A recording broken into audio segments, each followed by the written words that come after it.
Hello नमस्कार good evening शुभ संध्या। आप सभी का एग्जाम टाइम एकेडमी में बहुत बहुत स्वागत है। एग्जाम टाइम एकेडमी जैसा कि आप जान रहे हैं ज्योग्राफी की विस्तृत सीरीज चला रहा है आपकी कामयाबी के लिए, आपकी सफलता के लिए। अभी अभी देखिए एक हमारे जो बदायूं में साथ पढ़ा रहे थे विशाल सिंह जी, जिन्होंने हमारे साथ बदायूं में पढ़ाया, हम लोग एक साथ कभी कभी पार्टी वार्टी करते थे। उनका फोन आया था कि सर भैया आप जो वीडियो डाल रहे हैं ठीक है, उसको एक आध दो दिन ब्रेक कर देते हैं, उसको डाला करिए, बड़ा फायदेमंद है, हम लोगों को बहुत मजा आता है। तो ये सुनकर मुझे बहुत अच्छा लगा। इसके लिए विशाल जी को मैं बधाई देता हूं कि कम से कम आप हैं जो पढ़ाई लिखाई की वीडियो को पसंद कर रहे हैं। ठीक है, तो ऐसे जितने भी शिक्षक साथी हैं या शिक्षक बनने की उम्मीद पाले हुए हैं, सपना देख रहे हैं, लेकिन आज के ज़माने में जहां YouTube आपको एक अच्छी से अच्छी ज़िंदगी पाने का सपना दिखा सकता है, आपको उस रास्ते पे ले जा सकता है, वहीं आपको बद से बदतर ज़िंदगी में पहुंचाने के लिए भी ये जिम्मेदार है। क्योंकि YouTube पर तमाम तरह तरह की वीडियो वायरल होने के लिए क्या क्या लोग नहीं कर रहे हैं। अगर आप वीडियो देखने बैठ जाइए तो एक एक मिनट के वीडियो स्क्रॉल करते करते कब 2-4 घंटा बीत जाता है ये पता नहीं चलता। तो मेरी आपसे बस इतनी गुजारिश है। देखिए, मैं ये नहीं कहूँगा कि YouTube देखने की जरूरत नहीं है। क्यों?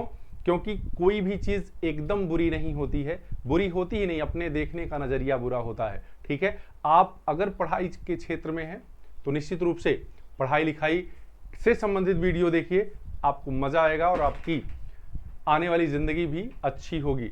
और यदि आप जॉब वो पा गए हैं तो दिन भर वीडियो देखिए, कोई समस्या नहीं है। ठीक, लेकिन अगर आप तैयारी कर रहे हैं तो निश्चित तौर पे आपको वही चीज़ देखना चाहिए जो ज़रूरी है। तो आइए शुरू करते हैं। जैसे उन्होंने कहा कि एक भी वीडियो नहीं गया 2 दिन से, तो मैंने कहा ठीक है, तुरंत मैं बनाता हूं। एक बहुत ही अच्छा टॉपिक मैंने लिया है। ठीक है, भारत का मानक समय निर्धारण। इससे कम से कम 4 से 5 सवाल आपसे एग्जाम्स में बने हैं, चाहे वो टीजीटी पीजीटी हो, शिक्षक से संबंधित कोई भी वैकेंसी हो, या तो फिर कहीं भी जीएस के रूप में इससे क्वेश्चन बने हैं। इसलिए हम बहुत ही कम समय में और बहुत ही मजेदार ढंग से देखते हैं क्या है इसका आंसर और क्या है इसकी बेसिक समझ। देखिएगा, तो ध्यान देना है आपको, क्या भारत का मानक समय, भारत का मानक समय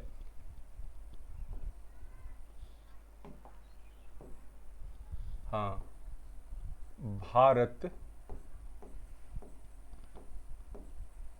का मानक समय, इसके पहले विश्व का मानक समय कौन सी रेखा होती है, उसका निर्धारण कैसे किया गया है, ये सारी चीजें हम लोग जान गए हैं। उसी तरह से प्रत्येक देश का अपना एक मानक समय होता है। ठीक है, मानक समय रेखा होती है जहां से उस देश की पूरा समय निर्धारित होता है। क्योंकि अगर इस चीज को ना माना जाए तो एक ही देश में कई तरह के टाइम होंगे। तो देखिएगा, अगर सबसे पहले देखिए इससे क्वेश्चन क्या क्या बनेगा। पहला आपका बनता है, पहला क्वेश्चन क्या बनता है, देखिए, भारत की मानक समय रेखा कौन सी देशांतर रेखा है। ठीक है, या भारत का मानक समय कौन सी देशांतर रेखा निर्धारित करती है। तो लिखेंगे भारत का मानक समय 82.5 पूर्वी देशांतर निर्धारित करती है। क्लियर? करती है। 82.5 पूर्वी देशांतर निर्धारित करती है, ये ध्यान दीजिएगा। ये पूछा गया है प्रश्न, तो पहला क्वेश्चन आपका ये बन गया। ठीक, दूसरा प्रश्न आपका बन सकता है कि यह लंदन के समय से या प्रधान यमोत्तर से या ग्रीनविच रेखा से कितना आगे है या पीछे है। ठीक है, कितना आगे है या पीछे है। तो ये दोनों दो तरह के आंसर बन सकते हैं। तो आइएगा लिखिएगा, अभी मैं फिगर के माध्यम से भी आपको समझा देता हूं, कोई दिक्कत नहीं है, बस केवल आप समझते जाइए। देखिए लिखेंगे 82.5 अंश पूर्वी देशांतर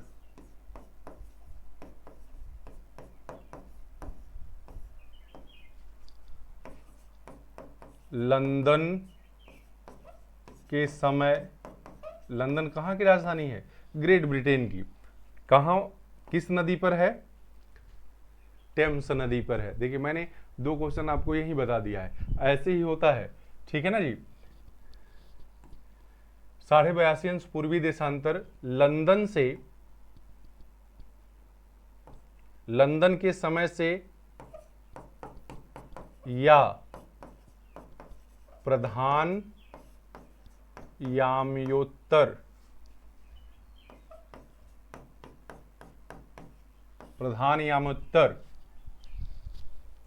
जिसको क्या कहते हैं? GMT भी कहते हैं, ग्रीनविच मीन टाइम। ये कौन सी रेखा है? 0 अंश देशांतर भी इसे कहते हैं। क्या कहते हैं? 0 अंश देशांतर से कितना? 5.5 घंटा आगे है, 5.5 घंटा आगे है। अब एक बात आपको, ये रटने जैसा है, कैसा है? रटने जैसा है, लेकिन मैं इसका बेसिक कॉन्सेप्ट आपको समझा देता हूं कि ऐसे कैसे है। जैसे मैंने कल की वीडियो में आपको बताया था कि जो पूर्वी देशांतर है वो लंदन के समय से आगे होगा, वहां प्लस प्लस बताया था, एकदम पिछली वीडियो जाके देखिएगा, एकदम समझ में आएगा जो लोग आज देख रहे हैं। क्लियर? इसके बाद अगर वही पश्चिमी देशांतर होता तो लंदन के समय से घट जाता वो। ये बात समझ में आए? अब 82.5 अंश, देखिए यहां गुणा गणित आप करके देख लीजिएगा, ठीक है, आपको समझ में आ जाएगा। 82.5 अंश देशांतर को अगर हम घंटे में बदलेंगे तो क्या होगा? 82.5 अंश, तो पहले 12 को छोड़ दीजिए। आप जानते हैं क्या? एक देशांतर बराबर 4 मिनट के होता है, मतलब 2 देशांतर के बीच 4 मिनट का अंतर होता है, तो वही एक देशांतर बराबर 4 मिनट होता है। कितना होता है? 4 मिनट होता है। तो 82 देशांतर, पहले सीधा 82 देशांतर बराबर यानी 82 गुणे 4, ठीक है। पिछली में भी ये दिखाया गया है, तो देखेंगे 4 दूनी 8, 8 चौको 32, 328, और आधा देशांतर और है 1/2 देशांतर अगर बात करेंगे तो ये कितना हो जाएगा? 2 मिनट के, और यही 2 मिनट प्लस कर लेंगे तो ये हो जाएगा 330। ये 330/60 से भाग दे देंगे तो ये घंटे में बदल जाएगा, आ जाएगा 5.5 घंटा, या इसी को लिखेंगे 5 घंटा 30 मिनट, 5 घंटा 30 मिनट। अब पूर्वी देशांतर है इसलिए आगे है, पूर्वी देशांतर है इसलिए आगे है। क्लियर? अब कोई समस्या नहीं होने वाली है, ठीक है। फिर यहां से देखिए 82.5 अंश देशांतर लंदन के समय से 5.5 घंटा आगे है। कितना? 5.5 घंटा आगे है। क्यों आगे है मैंने ये भी आपको बता दिया। अब देखिए एक प्रश्न और बनेगा आपका, क्या बनेगा कि 82.5 अंश देशांतर कितने राज्यों से होकर जाता है? कितने राज्यों से होकर जाता है? तो देख लीजिएगा यहां, इसको आप याद मत करिए, देख लीजिए। क्या करिए? इसको याद मत करिए, देख लीजिए, ठीक है। और देखने के लिए बहुत ही, अगर आप ज्योग्राफी के स्टूडेंट हैं, प्रतियोगी छात्र हैं, तो निश्चित रूप से ये मैप आपको आना चाहिए, ठीक है। क्योंकि अगर भूगोल पढ़ने वाला मैप की जानकारी नहीं रखता है तो जान लीजिए उसका भूगोल पढ़ना फिर बेकार है, ठीक है ना। और आपको यदि अध्यापन का कार्य बहुत अच्छे से करना है तो निश्चित रूप से आप फिगर बनाना सीख लीजिए, क्योंकि जब फिगर के माध्यम से पढ़ाएंगे तो बच्चों को बहुत मजा आएगा, ठीक है ना जी। जो दिखता है वो बिकता है बंधुअर, ठीक है। आज अध्यापन कला को विकसित करना है, बच्चों में अपनी एक पहचान बनानी है तो निश्चित रूप से ज्योग्राफी जब तक फिगर के माध्यम से दिखाई नहीं जाएगी तब तक समझ में नहीं आएगी। देखिए अब ये देखिए 82.5 अंश पूर्वी देशांतर यही है, 82.5 अंश पूर्वी देशांतर। अब ये कितने राज्यों से जाती है?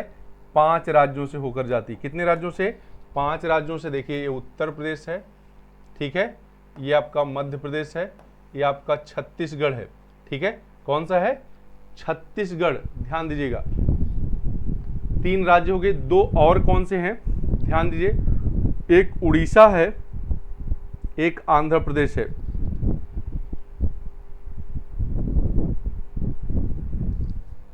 ठीक है, देखिएगा, उड़ीसा, आंध्र। तो ये 5 राज्य हो गए आपके। कितने? 5 राज्य। मैं लिख देता हूं, उत्तर प्रदेश, मध्य प्रदेश। अब ऐसे मत देखिएगा कि ये मैप इधर उधर बना है, बस ये आपको बताने के लिए। क्या? छत्तीसगढ़, उड़ीसा और आंध्रा।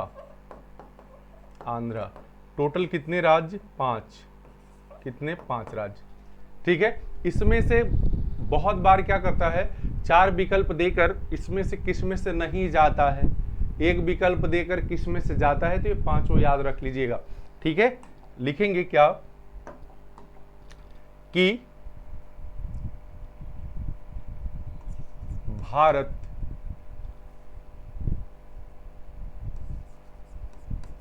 भारत की मानक समय रेखा 82.5 अंश पूर्वी देशांतर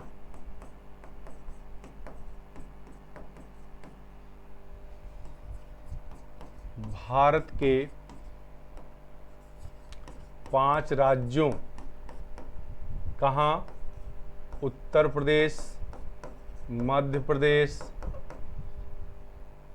छत्तीसगढ़, उड़ीसा और आंध्र से होकर जाती है, ठीक है। आंध्रा से होकर जाती है।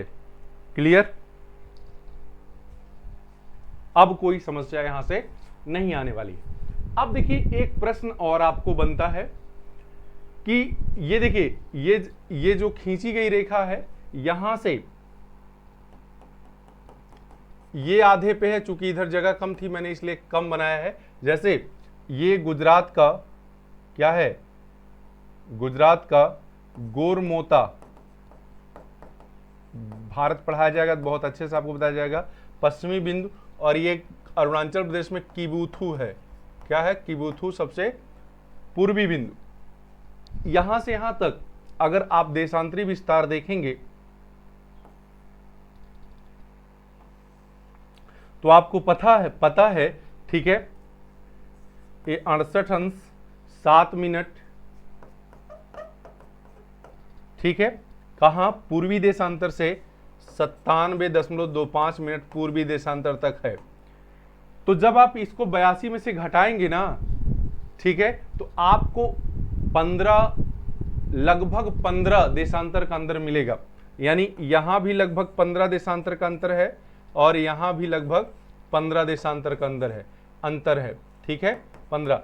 यानी जब पूछता है कि जो 82.5 अंश पूर्वी देशांतर है उससे पश्चिम यानी अरुणाचल प्रदेश के समय में कितना अंतर है, तो 1 घंटे का अंतर है। यदि पूछेगा कहां 82.5 अंश पूर्वी देशांतर से पश्चिमी तट यानी गुजरात और मुंबई के समय में कितना अंतर है, तो 1 घंटे का अंतर है। यानी कि इसके भारत के पश्चिम, पूरब और पश्चिम में टोटल 2 घंटे का अंतर है। टोटल अगर बात कर ली जाए तो 2 घंटे का अंतर है। घंटे का अंतर, ये 1 घंटा और यह 1 घंटा। समझ में आई आपको बात? ठीक है, तो यही आप लिख लेंगे। क्या लिखेंगे? भारत का मानक समय भारत के लगभग मध्य से जाता है।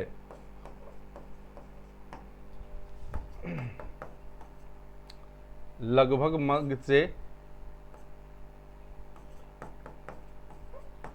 जाता है, इसलिए पश्चिमी तटीय राज्यों तथा पूर्वी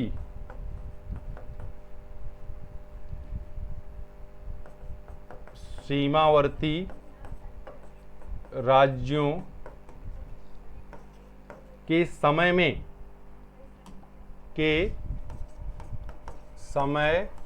में 2 घंटे का अंतर होता है। अंतर होता है। देखिए, ये घड़ी में अंतर नहीं होता, घड़ी में अंतर नहीं होता, आप जान लीजिएगा। ये सूर्योदय के अंतर को लिया जाता है। जैसे यदि अरुणाचल प्रदेश में सूर्योदय 5 बजे हो रहा है, ठीक है, समझिए बात को, अरुणाचल प्रदेश में सूर्योदय 5 बजे हो रहा है, उत्तर प्रदेश मानक समय पर है तो वहां 6 बजे होगा। लेकिन गुजरात, मुंबई, महाराष्ट्र की बात करेंगे तो वहां 7 बजे होगा। हो गया ना, 2 5 2 7, ठीक। 1 घंटे का अंतर है तो यहाँ 1 घंटे बाद, 2 घंटे का अंतर है तो 2 घंटे बाद। ये बात ध्यान रखने की है।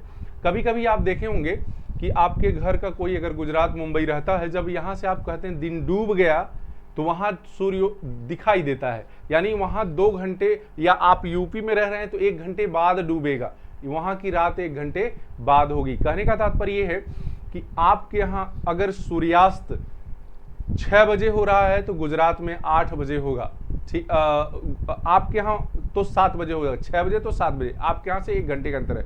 लेकिन यदि कोई व्यक्ति अरुणाचल प्रदेश में है, उसके यहाँ सूर्योदय 5 बजे हो रहा है तो गुजरात में 7 बजे होगा।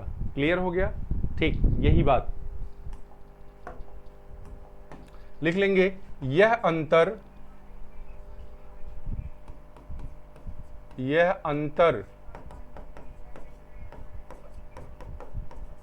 सूर्योदय का है, होता है, न कि घड़ी की टाइम का।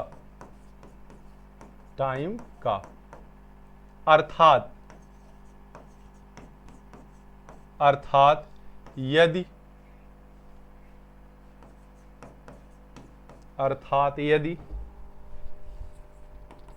अरुणाचल प्रदेश में सूर्योदय 4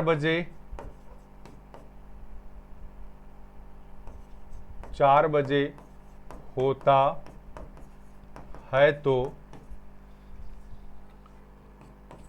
उत्तर प्रदेश में 5 बजे होगा, 5 बजे होगा, और गुजरात में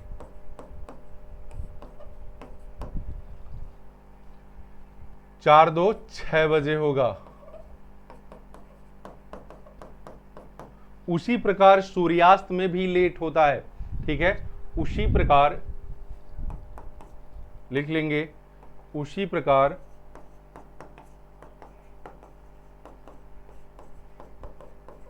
सूर्यास्त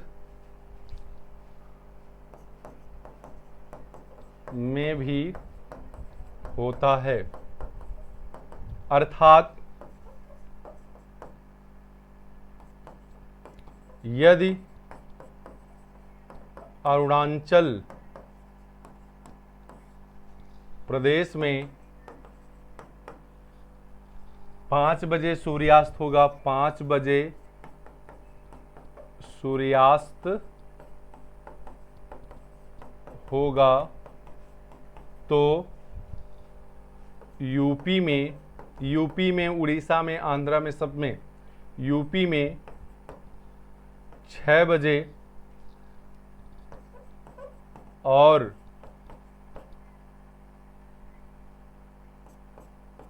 और मुंबई में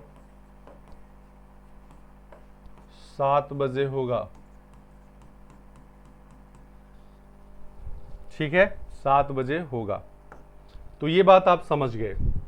नहीं समझे हो तो बताएं, फिर से बता देते हैं एक बार। ऐसा क्यों हो रहा है? ऐसा इसलिए हो रहा है कि आप देखिए ना, अगर 82.5 देशांतर में से, साढ़े को मैंने छोड़ दिया, 82 ले लीजिए, 97.25 है ना, वो 97 में से ये भी देशांतर है, ये भी देशांतर है। ठीक है, 82.5 घटाएंगे तो देखिए कितना आएगा, 5, 15, और 15 देशांतर बराबर 1 घंटा होता है। क्लियर? 1 घंटा होता है। तो अब यहां से कोई भी प्रश्न आपका गलत नहीं होगा। 5 से 7 क्वेश्चन आपके बनते हैं अलग अलग तरीके से। ठीक, हाँ, और पिछली वीडियो मिलाकर ये वीडियो देख लीजिएगा, आपको समझ में आ जाएगा कि विश्व का मानक समय कैसे निर्धारित होता है और भारत का समय कैसे निर्धारित होता है। तो आज के लिए बस इतना ही। इसके बाद अगले चैप्टर की वीडियो जाएगी, जिसमें आप पढ़ेंगे पृथ्वी की गतियां। ठीक है, पृथ्वी की गतियां, दिन रात का होना, अपसौर और उपसौर। इसके बाद हम पृथ्वी की आंतरिक संरचना पर चलेंगे। ठीक है, तो बस आज के लिए दीजिए इजाजत। नमस्कार, मिलते हैं फिर अगली वीडियो में। धन्यवाद सुनने के लिए।